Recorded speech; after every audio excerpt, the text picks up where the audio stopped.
So we're going to continue with the second regional conference on IPCC, climate change, knowledge, and solutions towards COP26.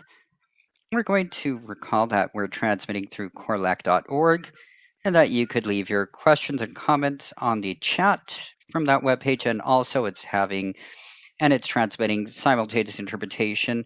We're going to start the fourth panel, which is called Food Security, and it's going to be led by part of the board of MEDI, Marcelo Mena.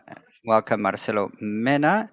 Welcome once again. We're going to introduce the panel members that are here with us today. We have Ornella Tivoni, consultant in nutrition and food systems of FAO in Chile, specialist in nutrition and nutrition systems. Ornella, welcome. Also, we're here with us with Eric who's in New York. Eric Mencos Contreras, researcher of Instituto de la Tierra, Land Institute of Columbia Institute, and also a specialist in the sciences on agricultural and food safety and participant of the IPCC report. Welcome, Eric. And also we're here with Wilma Reyes Wenupe, who is a Mapuche leader, partner and founder of the first San Antonio Indigenous Association, Calancaro, 5th region of Chile, and also part of Intercultural Health Association's advisor in the San Antonio municipality, International Studies of Native Affairs, postgraduate diploma in health and native peoples from Universidad de Santiago, among others. I'll leave with you Marcelo Mena, moderator of the food security panel. Marcelo. Thank you very much, Marisol. Welcome all panel members. Welcome everybody. At the beginning, I wanted to reflect upon this topic because in practice, this is one of the ways that climate change is going to manifest in its greatest amount due to these aspects. We had the Arab Spring that also was related to food security, and we've had some historical decisions, for example, wanting to dedicate part of agricultural use to biofuels. And I was just reviewing that recently. The price index of FAO effectively is much more expensive than it was a decade ago. And in this last year, we've seen this increase as well because at the same time that we increase our income, we want to go up the food chain, and this means that it affects the ecosystems in a greater manner. Also, the food prices go up and the wages do not go up. So we have an unbalanced system at the global level, a system that has changed the face of the earth in many ways, as states the National Academy of Sciences reports that it states that most mammals, or a large amount of mammals, around 30% are human or livestock, 70% of avian species are waiting to be consumed, and around only 30% are free bird species. So we also have a huge amount of overweight and obesity. So we have a food system that is not balanced. It doesn't have a true balance, and that it is bad for the planetary health and also bad for our personal health. So we wanted to talk with various stakeholders. I'm going to give the floor to Ornella Tivoni, who is part of the FAO. The floor is yours, Ornella. Thank you very much, Marcelo. Good afternoon, everybody. For myself and FAO, it's a pleasure to participate in this, and we will be able to share the screen now and start. So today's talk has to do with food security and nutrition under the context of climate change. To begin, next, I'd like to comment on the framework of Sustainable Food Security, published by the High Level Expert Panel. This involves people, processes, and institutions where it takes food to consumers and how it's produced for the whole chain. And this also defines diets in many ways, but they're influenced by culture, governance, and environmental factors, economical factors, demographic factors. This is going to have effects in health, economy, and the environment, all of this framed under the nutrition and food security, under the right of having the correct nutrition. And in that way, it's important to highlight that the last panel of the high level expert panel of 2020 has decided to include two more dimensions on food security and nutrition, which has to do with the sustainability, which is related to future production loss of biodiversity, degradation of natural resources, among other factors, and also the inequality of power, richness information, and also the complicity of states in defending this right to food security. So, on the one hand, we have the inclusion, fairness, equality, resilience, regeneration, and health of the food security in one level. But as we saw the increase of population in the world, we can see that there has also been an increase in the food production. From 1961, food supply has gone up 30%, but 30% in production and supply of food has also been accompanied by the increase of the use of nitrogen as a fertilizer. 8 times the use of water has doubled, and also the greenhouse gas emissions has gone up more than 50% just by the increase of a 30% of food. Food availability also has an uneven distribution. If we see the graph on the left, in the Latin American and Caribbean region, it varies according to the level of income in the country.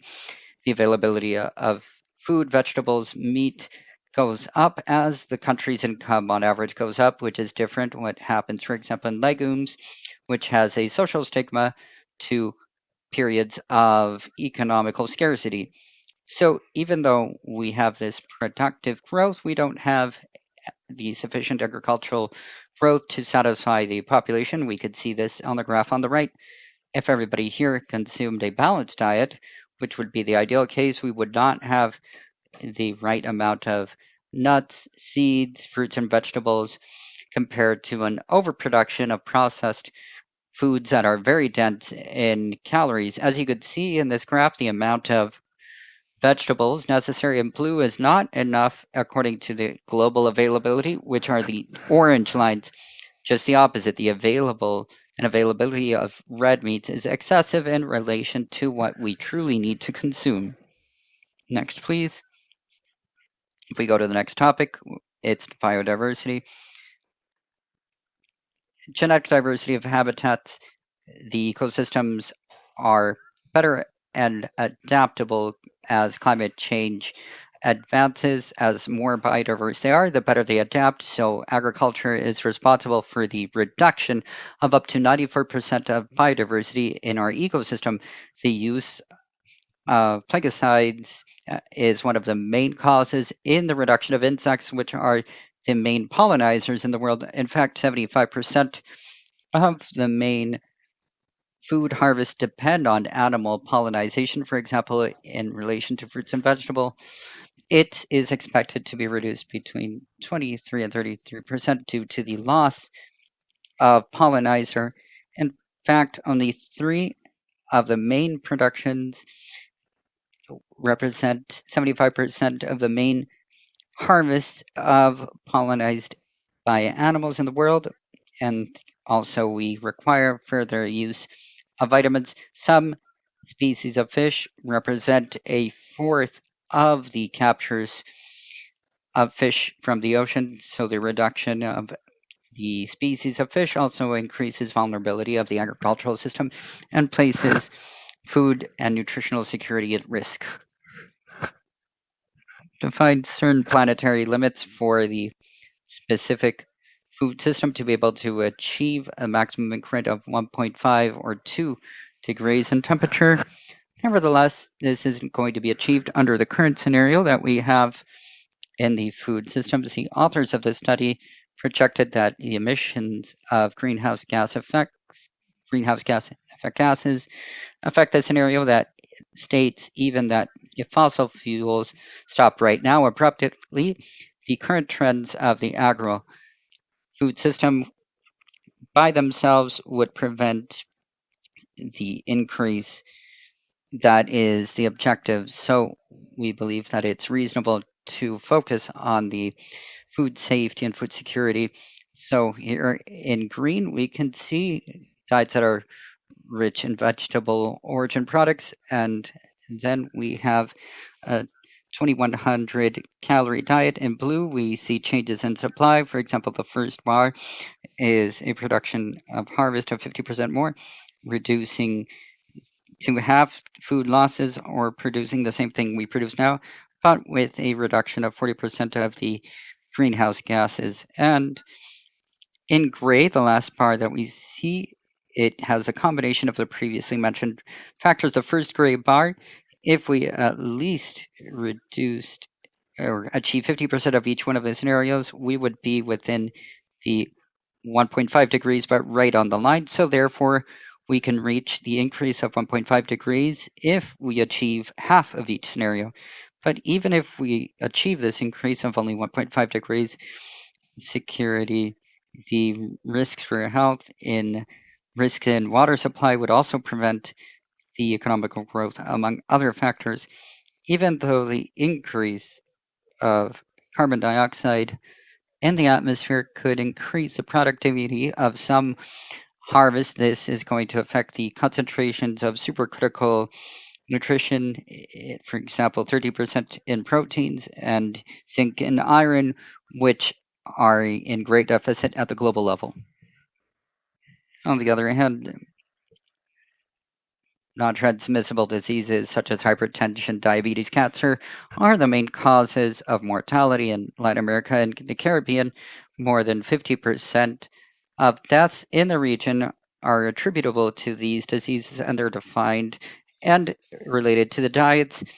The association of these are a large percentage of the GDP and also under the effects of war violence and other factors. So here we see this and we see the consequences on the health of people, the main risk factors that the authors found: low consumption of fruits and vegetables, and malnutrition in all its possibilities. So the non consumption of healthy products in the recommended amounts is worse for health than consuming non-healthy products. Just consuming 4% less of fruits and vegetables means 500,000 deaths a year, and these 500,000 deaths a year can sound very little, but it's more than twice of the deaths related to malnutrition. So obesity and is one of the products and huge impacts on the environment. The excessive consumption of food above our required amounts also increases the footprint. A study in Australia showed that consuming more than what we need in dietary terms represents a 33% more of emissions of greenhouse gases according to this diet. Next one, please. Global experts seem to agree on the recommendations. For example, in the pyramid on the right, we can see the nutritional pyramid, and the one that's reversed is the environmental pyramid. We could see that the foods with the greatest environmental impact are the ones that should be consumed less, and inversely, those that have the less amount of environmental impact are the ones that we should consume the most in a healthy diet. Even though we have to adapt these diets to territories and cultures, it seems that in general, we need to produce and consume more vegetable origin products and animal origin products. With that, I finish my presentation and I'm open to questions and comments. Thank you.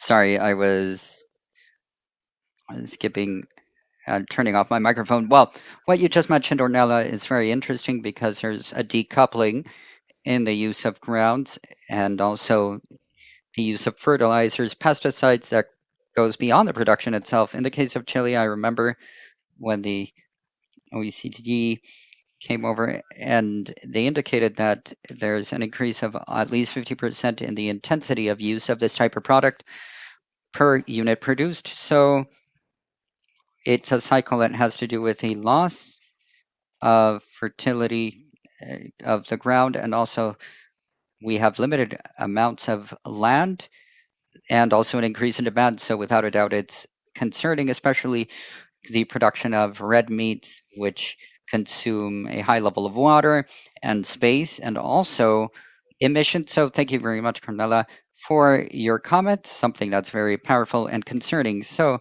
Eric Mencos Contreras, researcher from University of Columbia, is going to give us his conclusions. Eric, you have the floor. You're going to say it. You're going to give your presentation in English. Thank you very much, Marcelo. Si pueden mostrar las diapositivas. Como dijo Marisol, fue un autor contribuyente en el capítulo de seguridad alimentaria del informe especial de IPCC de cambio climático, así que quiero dar un repaso rápido de los hallazgos principales. Por supuesto, hay mucho más que lo que puedo cubrir en una corta presentación. Por supuesto que el capítulo está en línea y lo pueden encontrar ahí. Podemos ir al siguiente.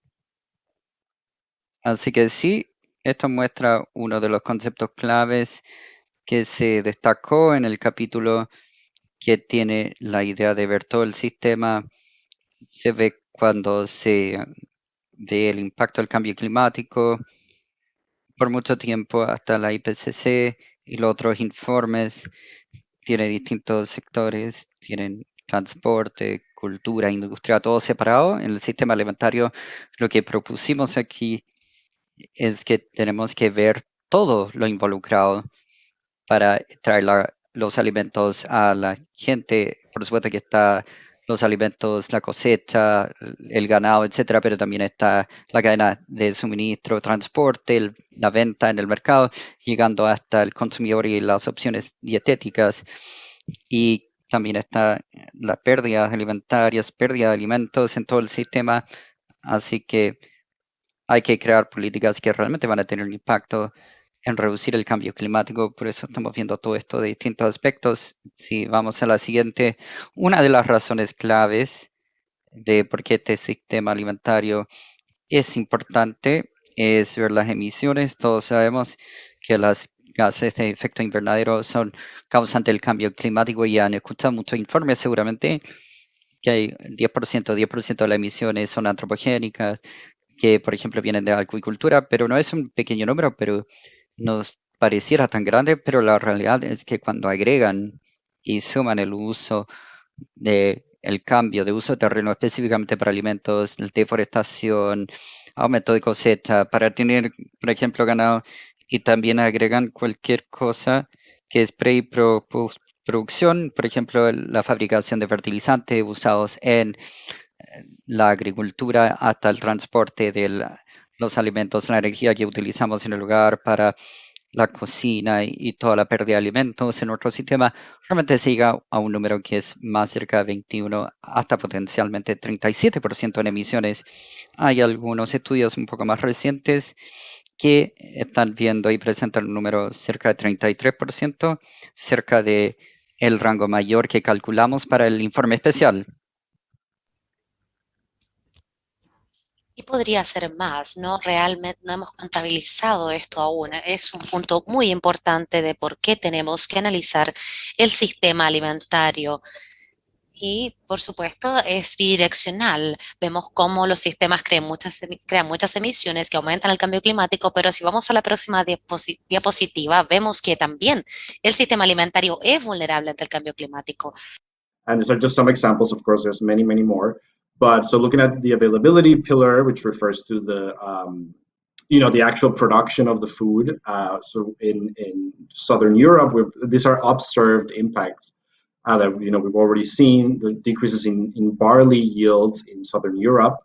There's the access pillar, which refers to the prices and people being actually able to afford food.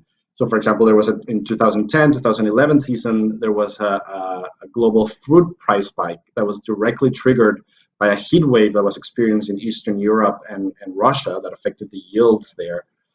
There's a utilization pillar, which refers more to the quality and the nutritional aspects of food. And in Japan, for example, they have already observed impacts on the quality of the apples in the region because they have been exposed to higher temperatures than what is normal for that region. And then finally, the stability pillar, which refers to the other three pillars being stable, right? And as we see more and more climate extremes, extreme drought, extreme floods, extreme tropical storms, the other pillars get affected, right? And so, for example, in 2019, in central Chile, which is where the majority of the population of Chile lives, they had an 80 to 90% rainfall deficit, which resulted in the government having to issue agricultural emergencies in several regions around the country. If you go to the next slide, so these were some of the things that we've seen already, but of course, and probably many of you know this, but this is only projected to increase. What this graph is showing is percent change in the population, global population, at risk of hunger by 2050. And so we have the different pathways, the socioeconomic pathways. And even as you look at the SSP1, which tends to be the more sustainable pathway, even there we're seeing that there's an expected increase in people being at risk of hunger by 2050. What's interesting about this study is that it's not just climate, it's not just looking at climate change, but it also looked at mitigation, right? So if we just apply mitigation, we say we're going to start growing biofuel crops without, measured, we're just going to do it. And you don't take into account that, you're taking away potentially crops that could be for food. You actually could end up increasing food insecurity, right? By trying to solve one problem, you might end up increasing another. If you go to the next slide, but what's important here is that there are options. We have to be careful about how we implement them. But in the chapter, it's not just about everything that's going wrong, but it's also, okay, what can we do about it? And it's looking, and there are options already that can be deployed and can be scaled up to advance. And it's not just mitigation, but also adaptation. That was also something that was very special for these for the special reports. Usually with the IPCC assessment reports, the large reports that come every few years. You have the different working groups, right? You have the working group doing adaptation, you have the working group doing mitigation. But for the special issues, actually all three working groups came together. And so this allowed us to look at all the co-benefits, all the synergies, and in some cases, trade-offs between the two and between food security. You go to the next slide. And there's a lot of detail here. I won't go into everything. This is actually in the summary for policymakers in the special report, so you can go and check that out if you're interested. And it's actually a much bigger table in the report. But basically, these are some potential options that are based on land and management. Here, I'm highlighting the ones that are in agriculture. And so on the left side, you see there's some that are specifically for agriculture, some that are specifically related to soils. And really, as you see the darker blue colors, that means that there's high potential for mitigation, a high potential for adaptation on the left side with the red rectangle. And then also potentially, improving food security if you go all the way to the right on the column. So, for example, increased food productivity, which refers to better management of croplands, better management of livestock, or agroforestry, so applying the agroforestry practices. All of those, if you look closely, all of those are dark blue. So that means that there's co-benefits to those practices for mitigation, for adaptation, and to improve food security. If you look at the soils, one example is increased soil organic carbon. That also has high potential for mitigation, high potential for adaptation, and high potential for improving food security. So again, this is also part of this important why it's important to really look at everything and not just focusing on one thing. It's really looking at the whole food system and all aspects that are part of it. If you go to the next slide, I'm just gonna finish with this. So this is something also that was that was new a little bit to the special report and specifically to the food security chapter, something that hadn't been as studied within some of the previous assessment reports, both from IPCC and from other groups, which was really the role of diversification and, more importantly, indigenous knowledge and gender. Diversification in the food system is one of a really important strategy to reduce risk from climate change. This can be implementation of integrated production systems, so that's having crop livestock systems or multi-crop and crop rotation, the use of broad-based genetic resources, so the development of more heat-tolerant or drought-tolerant varieties of certain crops, and heterogeneous diets. So this is something that Ornella talked a lot in her presentation, and really having more fruits, more vegetables, more nuts in our diets. That's also part of what it has to be part of the solution, right? So we have, again, it's not just the production. We can't just expect farmers to do everything, but all the way to the consumer, we all have things that we can do. Indigenous and local knowledge, and I'm sure in the next presentation we're going to hear a lot more about it, but can contribute to enhancing food system resilience. There's a lot that we can learn from indigenous communities about how they grow their food. They know a lot of things that we don't take into account in big factories, and so anyways, there's a lot that we can learn from them. And finally, so yeah, the empowerment of women and rights-based approaches. This is, again, if you go to the chapter, there's a lot more information there. But yeah, using those approaches really can create synergies, again, not just for food security, but also for adaptation and for mitigation. And as Ornella also mentioned, everything has to be, applied carefully for the different regions. Not every region of the world will work the same way. But again, the real key is that we take into account every part: adaptation, mitigation, food security together, and everything from the production to the consumption. But anyways, I think I'll leave it at that so we can go to the next presentation. Thank you very much. Muchas gracias, Eric, por tu presentación, mostrando las distintas medidas que se pueden hacer para poder mejorar la resiliencia y la... There's to improve resiliency and at the same time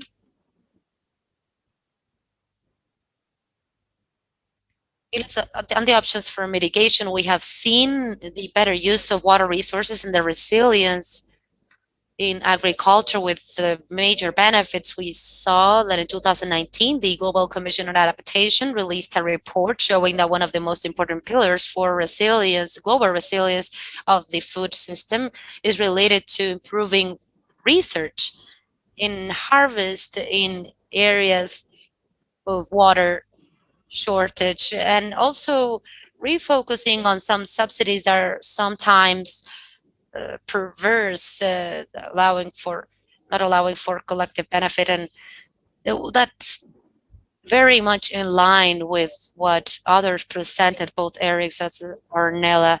I will leave for last Dilma Reyes. She's a representative of indigenous peoples and probably has a more complementary vision on what traditions are, traditions that we need to start readdressing in a culture, from a culture that does not consume all of the water, do not degrade the soils, but allows for a more sustainable perspective and well-being. So the floor is all yours, Dilma. Good afternoon, everyone. Now we need to speak about food security.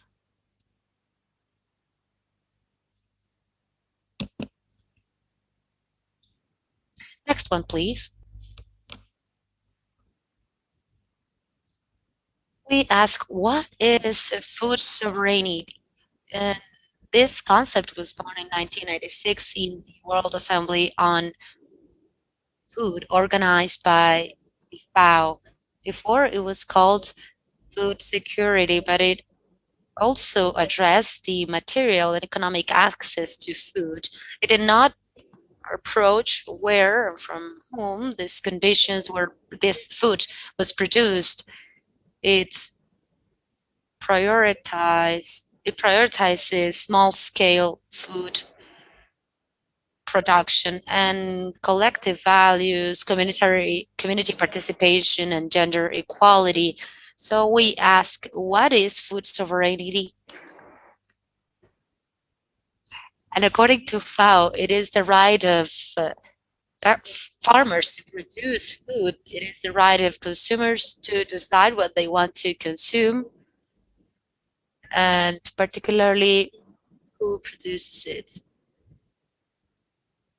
Access to local production to feed the population, access from farmers to land, water, seeds.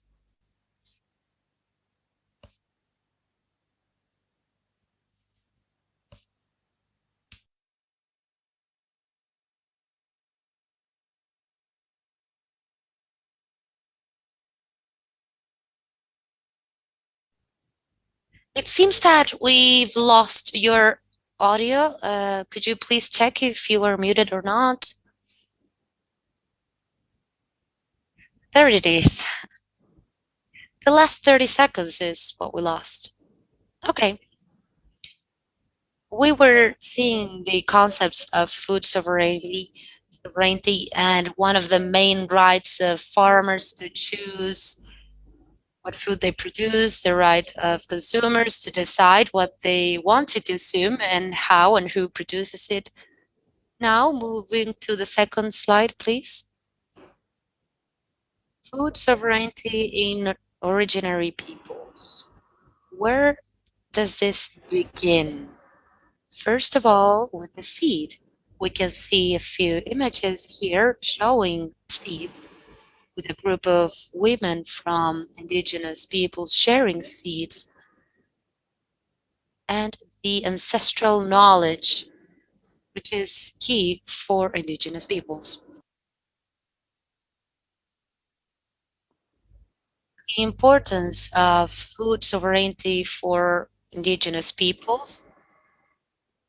Well, for the peoples, it's important to be in constant communication and balance with the earth, with Mother Nature. That is what life is. Therefore, we as indigenous people take care of the land, particularly in its relation to food, because it gives life to us. Next one, please. Ifrofil. What is Ifrofil? The Ifrofil for indigenous people is the energy of spaces, of the different sites, the seeds, the plants, animals, respect for what's vital for our survival, water, air, land,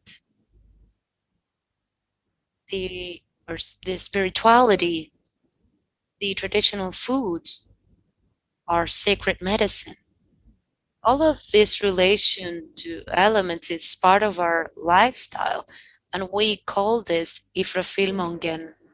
The different territories and their conditions, they are systems that offer food sovereignty and security, which makes us understand how vital water is. We have rivers, lagoons, oceans, how underground waters are a source of high quality water, are vital resources in case of natural disasters, pandemics, or man-made disasters. Wetlands. Wetlands are areas that ensure food sovereignty, and in them we find water, herbal medicine, feed for the animals, and other materials for traditional customs. And these systems absorb 2 to 3 times more carbon dioxide emitted by cities. Next one, please. We'll also speak about the seeds, how we as indigenous peoples through the seed can implement our food sovereignty. Feeds are key because through this, being healthy and GMO seeds, we can exchange seeds from one place to another. Seed could be grown in the corresponding territories. So we as originary people are always exchanging seeds.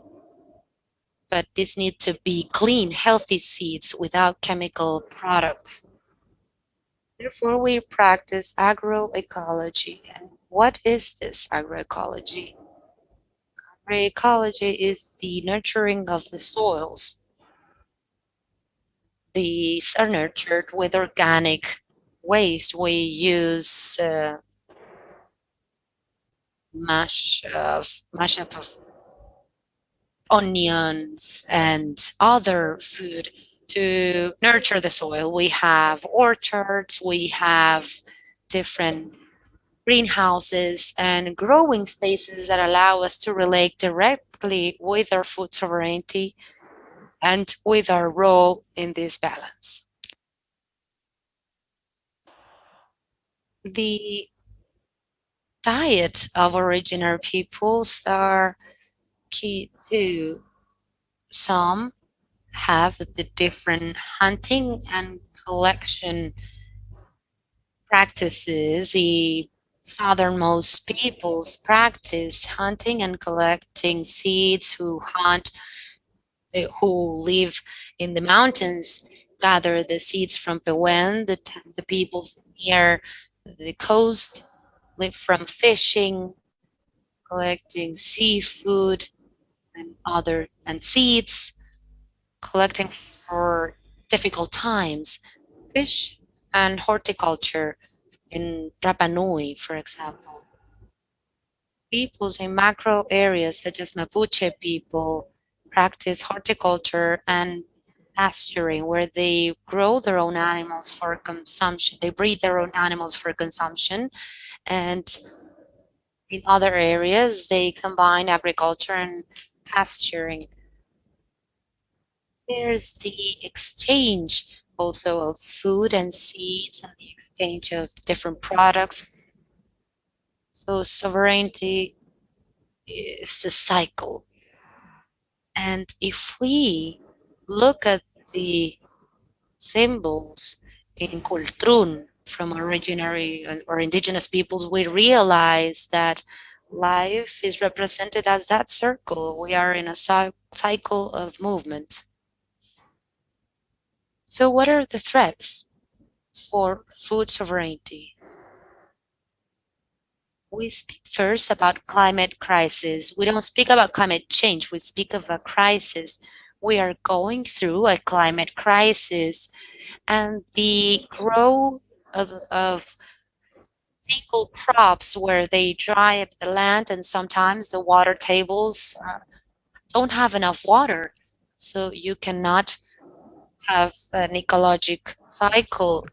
And the lack of water because of these crops is the other threat that we face. And also the extractivist industry by real estate companies, mining companies, and other types of private companies that have devastated the land. We see a picture here, different pictures, where we see how in Brazil they are looking in the middle of the rainforest.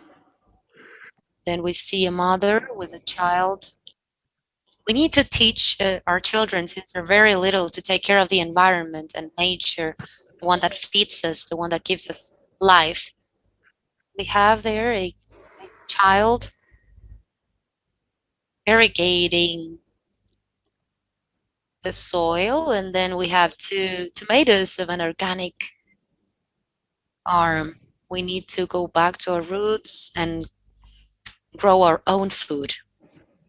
So here we see some photos of the different sectors where I'm in, where we cook in the ceremonial sectors, also where we see agriculture carried out with all the ecological and environmental care that's required, where food is shared, where there's an exchange of seeds, where we see People come from other territories sharing in the food. Next. And there, the idea of having fruits, our own vegetables that can reach every human being. Nobody should go hungry due to all the threats that we have today with the production of food or related to food production. Next. Some thoughts and reflections. We can say that in the current crisis that man is living through, among them, the pandemic of COVID-19, have awakened in our peoples the ancestral knowledge, legacy, and spiritual inheritance, and these actions presented determine our future. We have to go back to the origin, recover and care for water in all of its forms, learn to cultivate our own foods, and to become aware of the damage that we're causing to our Mother Earth. So let's take concrete action. And to finish, I wanted to say that let's defend life against all aggressions by those that need to become aware of the environment, keeping in mind that the whole world is going through a climate crisis, and here we are, the native peoples defending life, defending Mother Earth, that takes care of us and that gives us life. Thank you very much, Yantaman. Thank you very much, Wilma. Thank you for your comments and your critical reflections. In practice, we're seeing with greater clarity the importance of starting to look at our relationship with Mother Earth in a different way. The same constitutional aspects, and Chile has chosen and voted a large amount of constitutional representatives that protect biodiversity, climate change, water, and it's a very high level concern. So, what before was seen as something from the point of view that's outside of the central discussion, the discussion towards a sustainable development model with a human scale which does not cause the massive impacts that this solution is being caused. So, in practice, if we don't have any more land, how does the Chilean system solve it? With the operation that's allowing to use native forests and to say we're going to cut down these trees and replace them with plantations as if it was the same thing.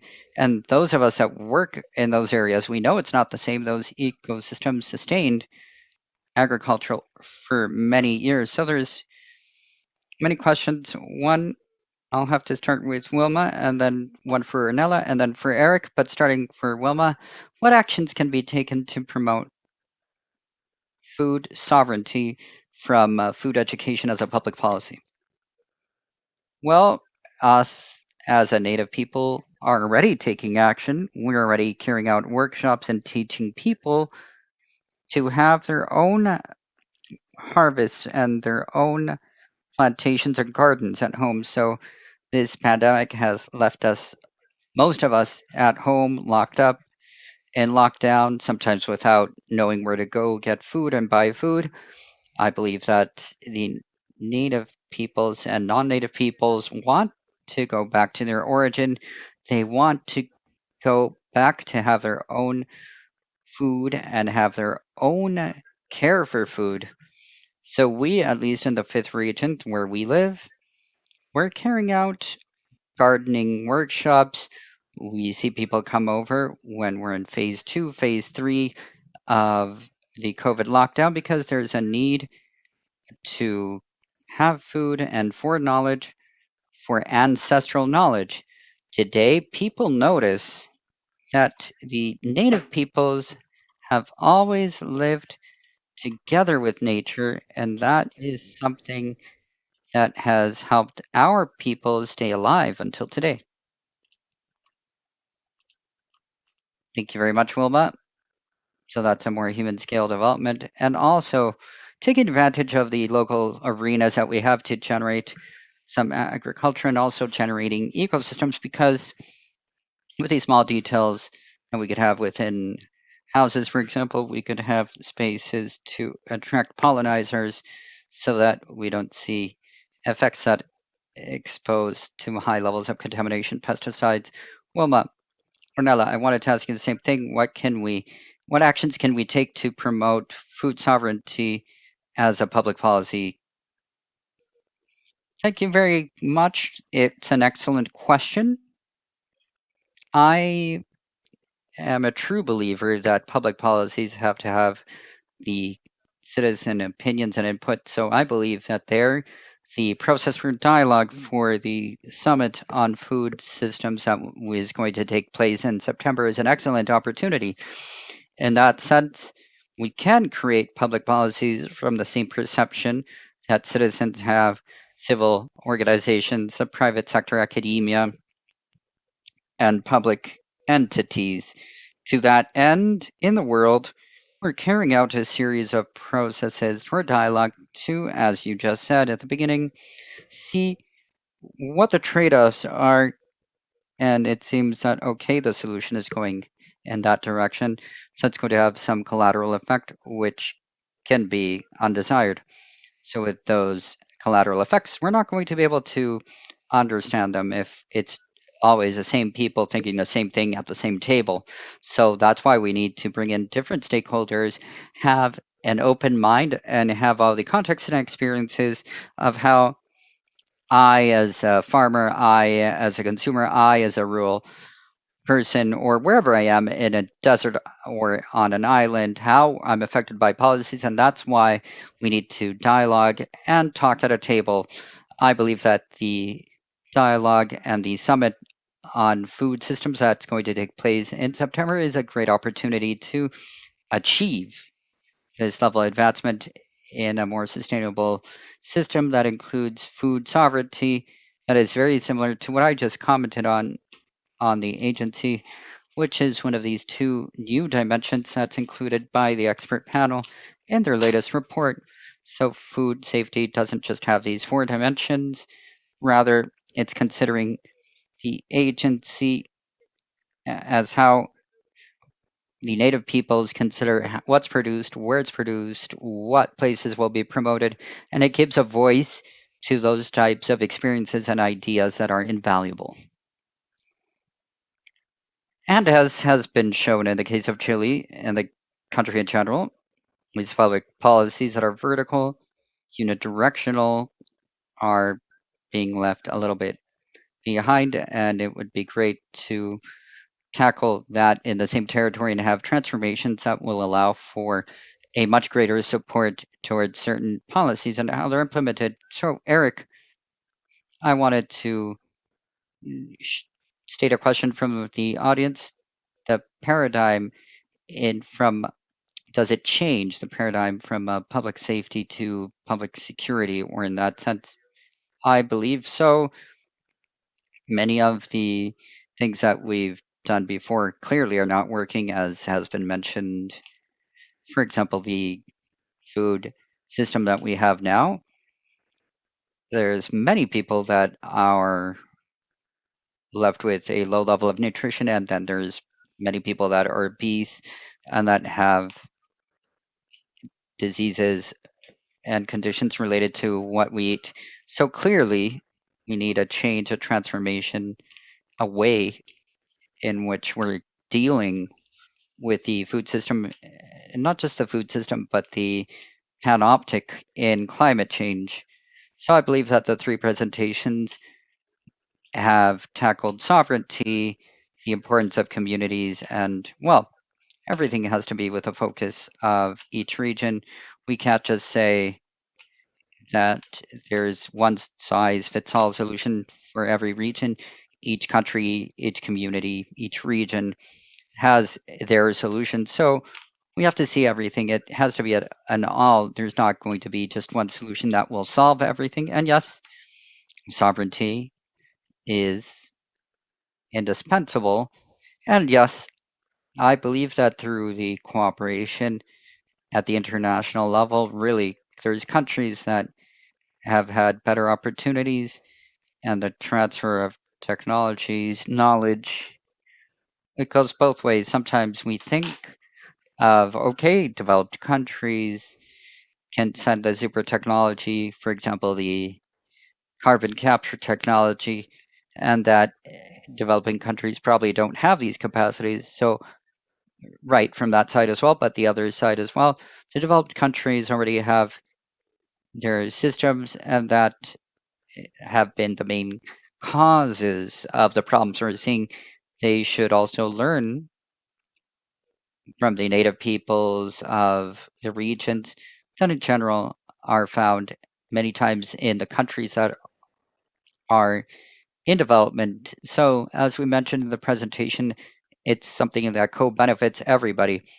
It's something that not is just not about mitigation. It takes into account all the different aspects. And yes, these communities are, for example, this is already the second conference on the regional level. We're all participating. So this focus is for each region supporting everybody in this dialogue with experts from all types of experiences. So is indispensable for this type of problem that we need to solve. Very interesting, Eric. And if we go back to the question of the role of environmental education, during my times as minister, I saw an evolution in the questions students asked.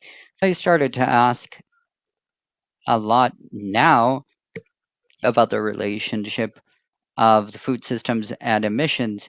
There's a 15% of Chileans between 18 to 30 that are vegetarian, and that's compared to 10% of the general population, according to the survey with IPSO. And the link of understanding that what you eat has an environmental impact, and it's also separated by age brackets.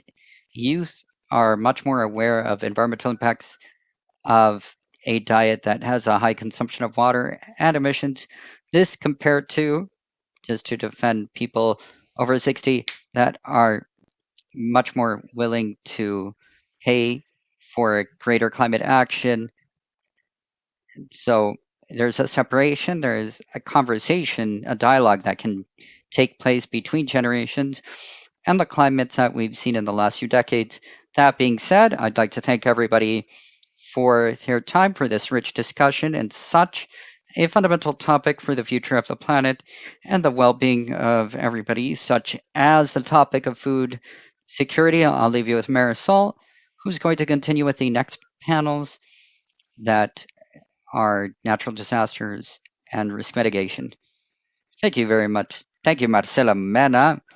You led this panel wonderfully, dedicated to food security, and also thank you, panel members. And now we're going to continue with the fifth panel of this first day of the second regional conference of IPCC on climate change. To generate public policies that incorporate mitigation strategies and adaptation to climate change is an urgent topic. Should we have an urgent local, national, international point of view in a comprehensive manner?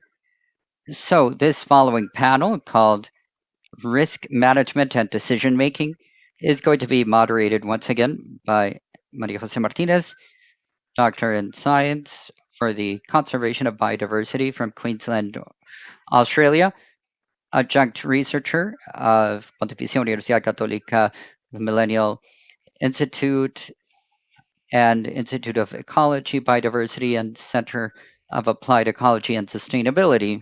We'd like to welcome all the panel members. First of all, Adele Thomas, Director of the Center of Research on Adaptation and Climate Change of University of Bahamas, as a geographer of the anthropocentric medium. She's focused on adoption, loss, and vulnerability of the insular states in the development while facing climate change. Adele Thomas? Adele Thomas? Okay. We're told that we're going to go to a break before we go to the fifth panel. So then, I'll introduce everybody once again. There was a little bit of a change in the program, so this break is going to be 10 minutes. And we'll meet once again in 10 minutes to talk in our panel for risk management and decision making. So we're going to have a break now.